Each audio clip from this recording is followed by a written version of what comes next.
Today we're looking at the Holley Sniper EFI conversion fuel tank. This is going to be going into a 1970 Chevy Camaro. That car is currently running on a cheapy parts store frame mounted fuel pump, which pumps out maybe 9 to 11 psi max. Since we're going to be redoing the car anyway and we're looking to make a lot more power, we're going to go ahead and upgrade the entire system with a high pressure fuel system. This whole system was purchased to fit directly into the 1970 Camaro, and according to the labels here, it's supposed to be a direct bolt-in with no modifications necessary. It's going to include a 255 liter per hour fuel pump. The tank also includes baffling to prevent fuel starvation. It looks like the tank is powder coated. The kit also includes the tank, the sender, fuel pump, filler neck, and according to this is a complete EFI fuel tank solution in one box. So let's go ahead and open up this box and see what's inside. Alright, that took a little bit longer than I thought, but everything's out of the packaging and it looks like we can begin the assembly of this EFI fuel tank. Let's go ahead and take a tally of all the pieces and make sure everything's here and see what we actually came up with. So we've got the 255 liter per hour fuel pump right here. We've got the pickup and the return assembly right here. We've got gaskets for those right here, along with the associated hardware. We have an adjustable fuel sender. I've never actually had to install one of these before, so this is going to be a new experience for both of us. This looks like a vent, but it also might be a rollover check valve, so we've got this guy right there. It looks like they included a little Canadian vacuum tee, and I believe this is for the vent system, so I'm going to find that out as soon as I read the instructions. We've got the fuel pump sock right here. We've got the float for the fuel sender right here, so as you guys can see, it is going to be an adjustable system, so we're going to have to figure out how to make this work. And one thing that they didn't mention on the box is that this particular system came with straps, so we're going to be able to mount the tank under the car with these new straps. I don't know if the existing straps are going to work, but I mean, it came with these ones, so might as well use the brand new ones. But if for whatever reason these don't work, then I'll go back to using the stock ones. And then of course we've got the fuel tank itself. So this one's a little bit different from the stock tank. So as we saw, the stock tank had the whole filler neck assembly as one piece sticking out the top right here. It also had like a bunch of vent lines like all over the place because of, you know, outdated smog systems. This one's got a vent tube right here, and I believe this is a little cap that we can take off to hook up the vent system. We've got two holes right here. The larger one I believe is for the fuel pump. The smaller one is for the fuel sender. And if we go ahead and take a look inside, you guys will be able to see part of the baffling system that they advertised on the outside of the box. So everything that they said was in the box is in the box, and it looks like the sender and the pickup are divided from each other. So that's enough looking at the shiny parts. Let's go ahead and get this thing assembled. The first thing that came up on the instructions was the installation of the fuel sender. The installation instructions are actually pretty easy to follow. So there's basically a chart here, and we've got A, B, and C. There's also two more sets of A, B, and C, but our tank actually falls in these first columns right here.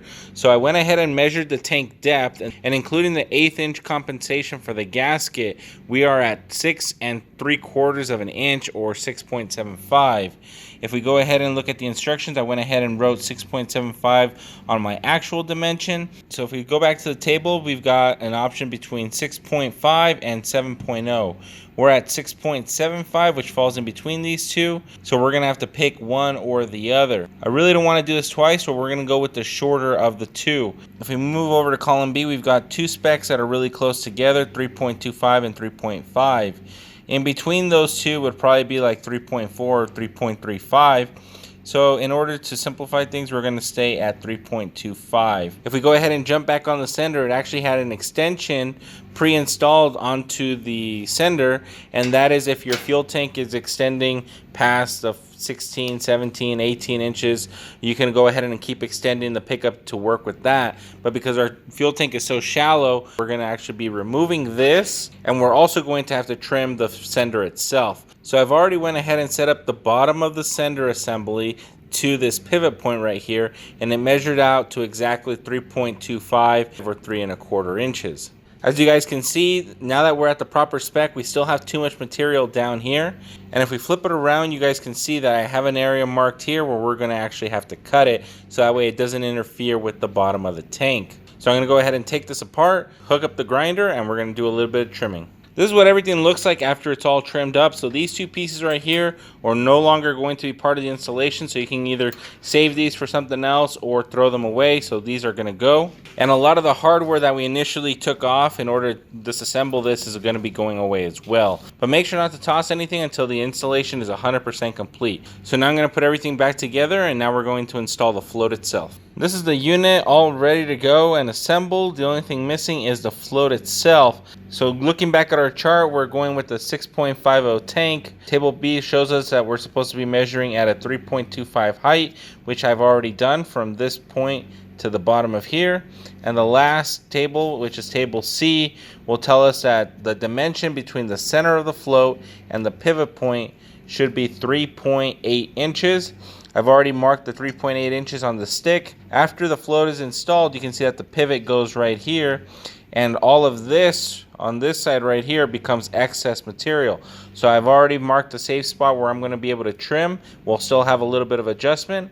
I'm going to go ahead and cut it there, and then we're going to set the float exactly where it needs to be before we install it. Now that I've checked and double checked the float distance, it's time to begin the installation of the sender.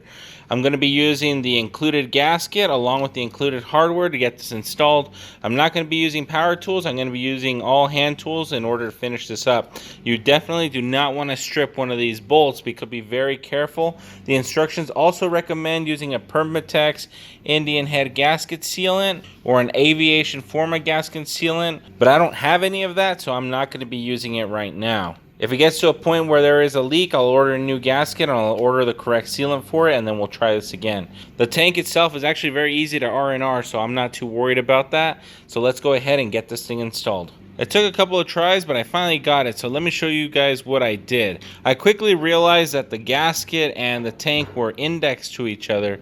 So I went ahead and I marked the point where the gasket lined up perfectly to the tank, and I marked it right here. Then I took the same orientation of the gasket and then lined it up to the sender, and then I went ahead and marked it right there. Once I had those three marks lined up, I went ahead and dropped it into the tank, and then I went ahead and I checked for clearance by moving it around to make sure the sender was not hitting the bottom of the tank. You have to take into account that there is a little bit of squish when you go ahead and tighten down this gasket. So if you barely have enough clearance before you tighten it down, after you tighten it down, you might be rubbing up against the bottom of the tank, which is no good. With the vibrations, you might end up ripping a hole through the bottom of the tank. So you really do have to be careful.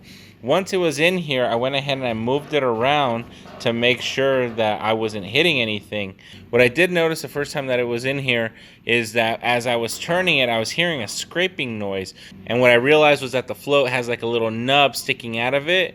And so I just loosened up the float and flipped it upside down and left that nub pointed upward. So that way only the plastic part can reach the bottom of the tank. If the float rod is too long, the float will actually hit the tank before it reads empty. So you might run out of gas before the gauge tells you that you need fuel, so you have to be very careful of that. If the rod is too short, then it's going to be reading full when it's not full, and it's going to be reading empty when it's not empty. For all intents and purposes, I would much rather have this thing read that it's empty, even if it's not empty, just as a safety precaution. So I'm going to go ahead and pull this out one more time, readjust the rod, and then drop it back in and tighten up the bolts by hand. One more warning before I actually drop this back in is watch out for this sending wire, and make sure you don't sandwich that between the gasket and the sender. As you're installing it, just keep an eye on it. So make sure to tuck that wire into the tank in case it does get hung up. Now I understand why they had us install the sender first, and it's because the fuel pump module itself is kind of a hassle. So let me go ahead and go through a couple things before we go ahead and drop this into the tank. Just like we did with the sender, we had to grab a couple measurements.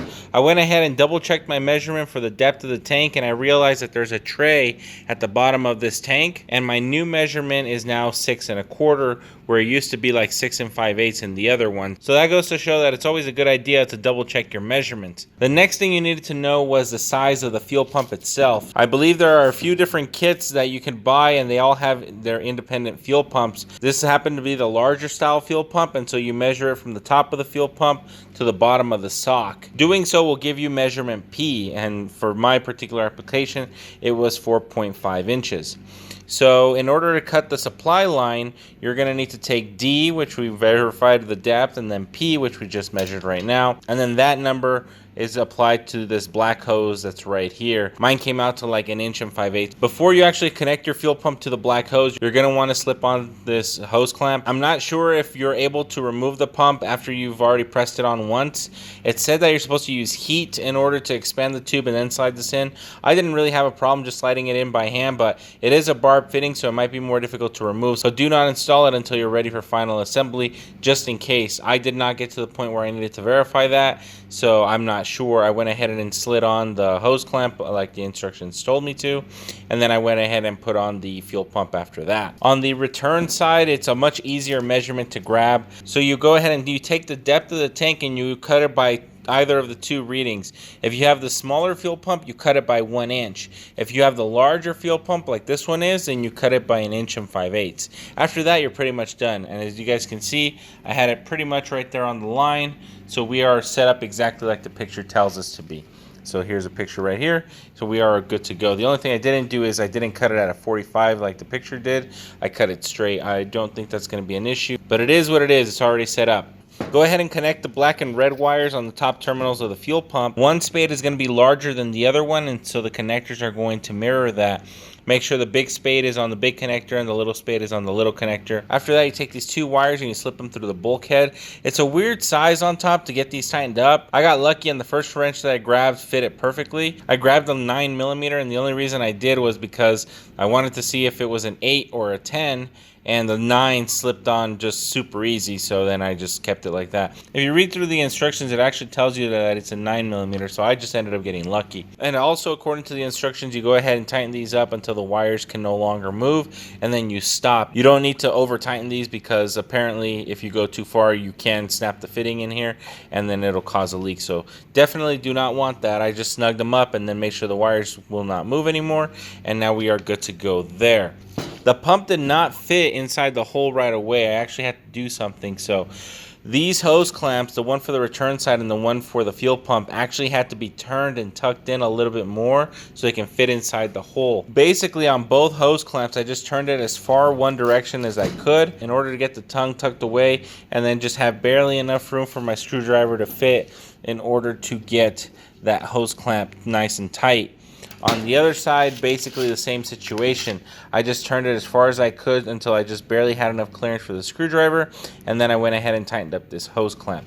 If you leave this sticking out this way, you just won't have enough clearance to drop it into the hole. So make sure to install the sock before dropping the fuel pump into the tank. If you look at the bottom of the fuel pump, there is a little nub for you to index the sock, and then the sock just gets pressed on. There's no hardware or anything securing the sock, so just make sure you push it in all the way until it can't go any further. And the last thing we need to install before we drop this in are these two cable ties, and this will just keep the return line and this sleeve nice and tucked together so they don't move. The better everything is secured, the better it's going to operate. So let's go ahead and put these cable ties on and drop it into the tank, and it looks like we're done with this section as well. It's a pretty tight fit, but it should be pretty easy to drop in now.